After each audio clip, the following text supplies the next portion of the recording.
So I moved to Afghanistan in 2006. I was a 26-year-old American teacher. I knew nothing about Afghanistan, even less about development. And I had heard about a job volunteering for this new organization called Turquoise Mountain.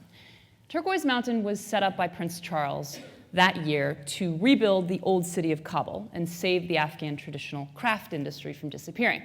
And he had sent Rory Stewart to set up and run this organization. Rory turned out to be my boss and later my husband. And what I'd love to do is tell you the story of Turquoise Mountain and how we have moved from development into the world of business and exist in the middle. So, phase one. I show up in Kabul about 6 months into this project, and the streets of the old city of Kabul are 6 feet deep in garbage. There's no water supply, there's no sanitation, it's basically raw sewage in the streets. So the first thing that we started to do was just clear out the garbage. We cleaned about 30,000 truckloads of this stuff out of the old city. And we began to repair the buildings, so very decorative woodwork, plasterwork. We had thousands of people on site every day. We installed water supply, sanitation, electricity down every street to every house. And in the traditional craft side of things, there was basically nothing left. So Abdul Hadi was one of the great lattice woodworkers of Afghanistan. He's a famous man. He worked for the king. When we met him, he was 72 and he was selling bananas in the bazaar and had been for 15 years. He had no markets. He had no students to whom he could pass on his skills. It was finished. So we rounded up all of these retired craft masters and we put them in a room with students and machines and started to build a school around them. So over the course of this first phase, we repaired 110 of these traditional buildings, the entire neighborhood of Murad Khani in the center of the old city, installed all the infrastructure, built the National Institute for Afghan Arts and Architecture, training the next generation of young Afghans in woodworking, calligraphy and miniature painting, jewelry making, ceramics. And nobody was going to a doctor or school, so we set up a primary school and a clinic, which now serves about 20,000 patients a year, about 2/3 of whom are women and girls. So this is phase one, and this looks like development. Phase two, sales. So we realized that it's great to train people, but it doesn't really matter if these artisans can't make a living, if they can't sell what they're producing.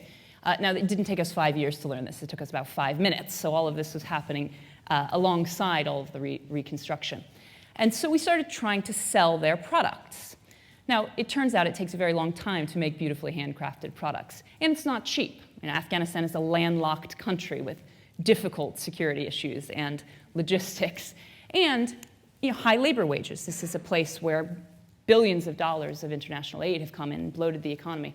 So this was not a race to the bottom for Afghanistan. This was about high-end international export. So we brought in international designers and started to improve the quality and started to succeed at that. And eventually, we sold our first $1 million worth of these products. So pause, for me personally, I had been in Afghanistan for 5 years.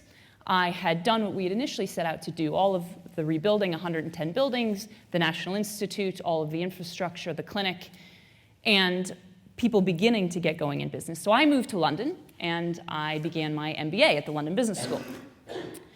And continued to watch over Turquoise Mountain part-time as I'd hand it over to my local staff. And I had, as I was doing my MBA, this fleet of artisans who were on staff in the beginning, but were beginning to go out on their own, setting up independent businesses and sourcing for these international markets. And they had a whole suite of issues that they needed support on. They needed space, they needed equipment, pricing, quality, logistics, everything. So come 2013, as I'm graduating, we get our first big hotel commission. It was for a 5-star hotel in Mecca in Saudi Arabia. And it was big. It was like $500,000. And so I was flying back and forth to Kabul and working with Samira, the 23-year-old calligraphy school graduate, to set up a business to create $120,000 worth of calligraphy and miniature painting over the course of 6 months. How does she employ and pay 30 of her fellow graduates, half men and half women? So now we are into phase 3. This is business.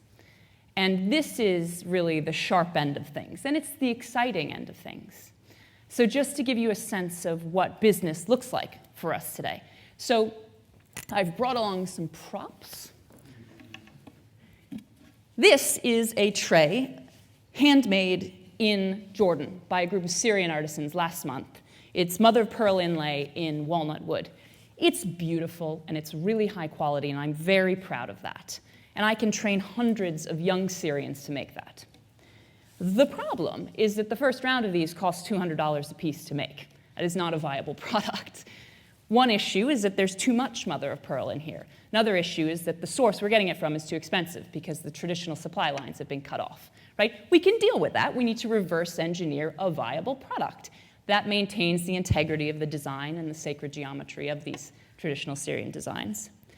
So that's the first issue, reverse engineering a viable product.